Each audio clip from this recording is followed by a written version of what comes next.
Assalamualaikum warahmatullahi wabarakatuh. Salam sejahtera, salam Malaysia Madani. Pada pagi ini kami akan membentangkan mengenai tugasan 3 persembahan asas kritikan sastra bagi tajuk EMMB 1104 Kesusastraan dan Kebudayaan Melayu. Baiklah, ini adalah antara ahli tujuan kami. Saya Muhammad Hafiz bin Anwar. Saya Nur Atira binti Amir. Saya Ainul Maria binti Zairi. Baiklah, ini adalah antara isi kandungan bagi pembentangan kami. Yang pertama, pengenalan asas kritikan sastra, 2 fokus kritikan sastra, fungsi kritikan sastra, pilihan cerpen, latar belakang, watak-watak, sinopsis cerpen, kritikan sanjungan, kritikan pendekatan, keistimewaan, kekurangan, kesimpulan dan juga rujukan. Baiklah, untuk pengenalan iaitu definisi kritikan sastra. Kritikan sastra ialah amalan menganalisis, mentafsir dan menilai sastra. Ia melibatkan pemeriksaan struktur, gaya, tema dan unsur-unsur lain karya sastra seperti novel, puisi dan drama.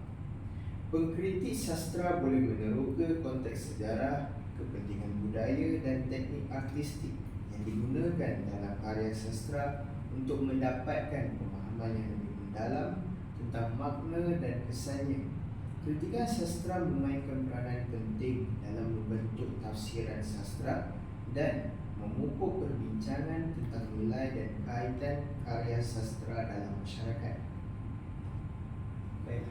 Seterusnya, terdapat 6 asas kritikan sastra, iaitu kritikan sanjungan, kritikan teguran, kritikan saranan, kritikan pendekatan, kritikan penganalisian dan yang terakhir ialah kritikan penilaian. Tapi pada kali ini kami akan memfokuskan 2 kritikan sahaja, iaitu kritikan sanjungan dan kritikan pendekatan. Apa itu kritikan sanjungan? Kritikan sanjungan bermaksud pernyataan rasa kagum dan senang terhadap orang lain. Kritikan ini dibuat bagi memuji karya dan pengarangnya yang berupaya menghasilkan pemikiran yang bernas kreatif serta dapat menampilkan elemen karya yang lebih menarik. Seterusnya adalah kritikan pendekatan. Kritikan pendekatan adalah suatu proses mendekati sesuatu karya. Kritikan ini merupakan suatu usaha untuk mencapai pengertian terhadap sesuatu penelitian. Dalam bidang kritikan, pertimbangan atau penilaian kritik, ia melandaskan suatu aspek atau tinjauan tertentu. Terdapat 3 fungsi kritikan sastra, iaitu yang pertama dapat dilihat bagi ia digunakan untuk menentukan sama ada sesebuah karya kesusastraan tersebut bermutu atau sebaliknya. Yang kedua ialah ia dibuat bagi mencetuskan pemikiran baharu dan penambahan minda. Dan yang ketiga, ianya membolehkan para membaca untuk memahami sesuatu karya sastra menerusi penerangan yang dibuat. Seterusnya, cerpen yang kami analisis ialah cerpen Putera Katak yang diterjemah oleh Zainura Muhammad. Latar belakang yang terdapat pada cerpen ini ialah yang pertama, nama penulisnya ialah Zainura Muhammad. Yang kedua ialah fantasi. Fantasi dan tema dia ialah fantasi. Lepas tu yang ketiga, jenis prosanya merupakan prosa tradisional. Dan yang keempat, nilai yang terdapat dalam cerpen ini ialah nilai kejujuran dan nilai tanggungjawab. Seterusnya, watak-watak yang terdapat dalam cerpen ini ialah Puteri. Puteri merupakan seorang wanita jelita dan penuh sopan. Puteri seorang yang suka bermain bola emas dan sangat menyayangi bola emas ajaibnya. Yang seterusnya, Puteri memungkiri janjinya kepada Katak dan puteri bersikap biadab kepada katak ketika katak tidur di atas katil puteri. Seterusnya katak. Katak merupakan putera. Katak merupakan seorang putera yang tampan yang telah disumpah menjadi katak oleh pari-pari jahat. Seterusnya, katak membantu puteri dengan mengharapkan balasan untuk makan sepinggan dan tidur di pantat puteri. Yang ketiga, raja. Raja merupakan ayah kepada puteri. Raja memberi nasihat kepada puteri supaya tidak memungkiri janjinya terhadap katak. Yang terakhir, pari-pari jahat. Pari-pari jahat ini dia menggunakan kuasa jahatnya dengan mengubah putera menjadi katak kerana menolak cintanya. Baiklah, untuk sinopsis, Putera Katak ialah buku berilustrasi bawah siri kisah olahan. Buku ini merupakan sebuah kisah yang indah dan menarik bagi kanak-kanak tentang seorang putera tampan yang telah disumpah menjadi katak oleh pari-pari jahat. Pari-pari jahat membalas dendam kerana putera itu telah menolak cintanya. Kisah yang dimulakan ini memaparkan berbagai kejadian dan watak yang menarik.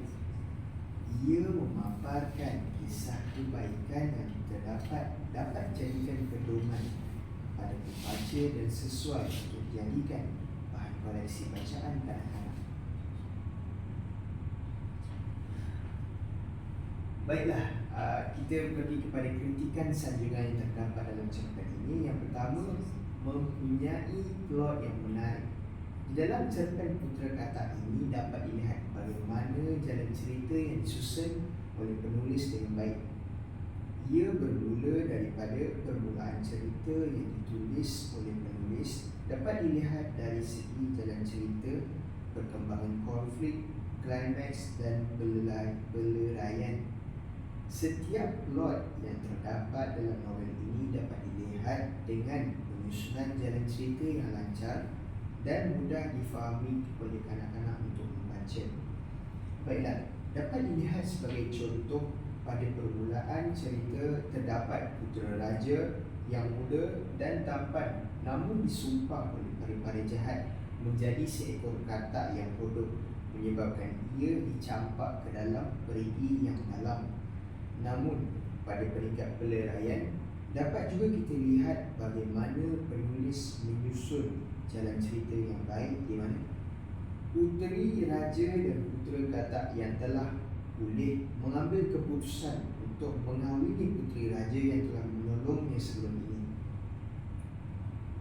Baiklah, saya teruskan dengan kritikan yang kedua, iaitu kritikan pendekatan. Bagi kritikan pendekatan ini, ia memfokuskan kepada pendekatan moral, di mana sikap baik hati seekor katak. Cerpen ini menunjukkan beberapa nilai positif yang boleh diteladani pembaca, antaranya ialah sikap baik hati yang ditunjukkan oleh penulis dan ianya dibawa oleh watak seorang putera, yakni adalah seekor katak. Perkara ini dapat menjadi ikutan pembaca, khususnya kanak-kanak, untuk bersikap baik dan bersikap baik hati terhadap orang lain tanpa mengira status dan penampilan seseorang. Baiklah, contoh yang dapat dilihat dalam cerpen ini adalah katak bersungguh-sungguh untuk membantu puteri mencari bola emasnya yang hilang di dasar perigi. Katak menjawab, sekiranya Tuan Puteri berjanji untuk menunaikan permintaan Patih, Patih akan menyelam ke dasar perigi ini sekarang juga untuk mendapatkan bola Tuan Puteri.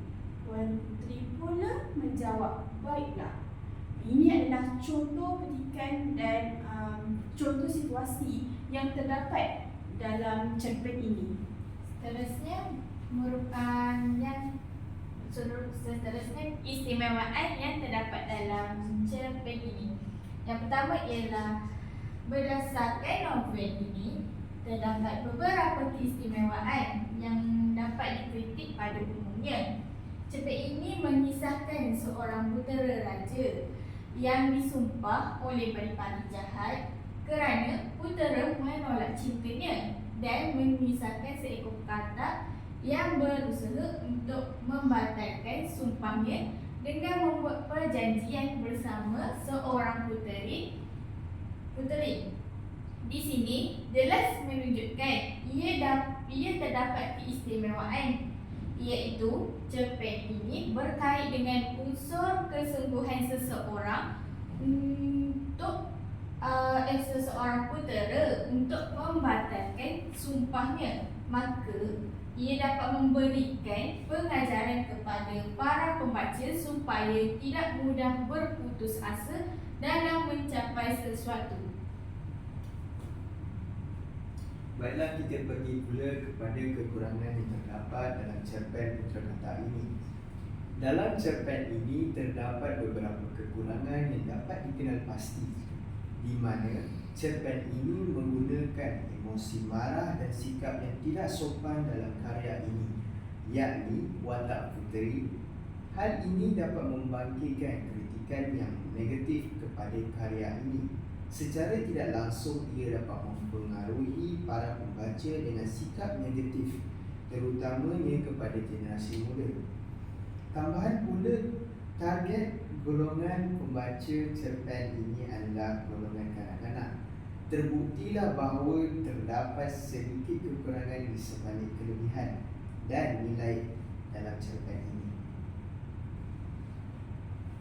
Kesimpulannya, kritikan sastra ini melibatkan analisis tafsiran dan penilaian karya sastra. Sorry, I'm an anti-romantic.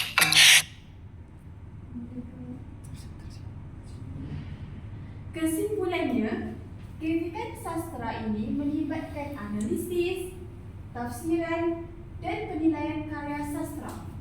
Apabila terlibat dalam kritikan sastra, adalah penting untuk mentafsir makna simbolik dan gaya penulisan yang digunakan dalam karya sastra tersebut. Memahami konteks sejarah dan budaya di mana karya itu dihasilkan adalah penting untuk mendapatkan pemahaman yang lebih mendalam tentang teks. Menilai kemahiran pengarang, keaslian idea dan keberkesanan penceritaan membantu untuk menilai kualiti sesuatu karya. Selain itu, menganalisis bagaimana karya sastra mempengaruhi pembaca dan masyarakat secara keseluruhan, ia dapat memberikan pandangan yang berharga. Dengan pertimbangan prinsip-prinsip ini, kritikan sastra menawarkan perspektif yang bernas dan kritis terhadap karya sastra yang dicipta. Seterusnya, ini merupakan rujukan kami yang kami rujuk untuk menganalisis cerpen ini. Yang pertama ialah tentang kesusadaraan dan kebudayaan. Seterusnya M. Gufrani and Ars Munaris Kafri Nazruddin menulis tentang kritik sosial dalam punca dan yang bertahan dan binasa perlahan dan rancangan pembelajarannya. Seterusnya Aprilia Ratna Sasmita yang menulis tentang kritikan sosial dalam cerpen pembelajaran mengarang karya Seno Gomera Aji Drama melalui pendekatan Semu Tunggal Pris. Yang ketiga, Juno yang menulis tentang kritikan sosial melalui tokoh dan penokohan.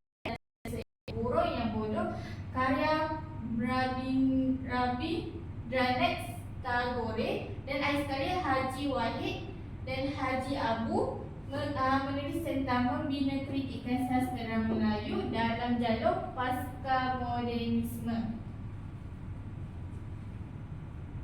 Itu sahaja daripada kami. Sekian, terima kasih.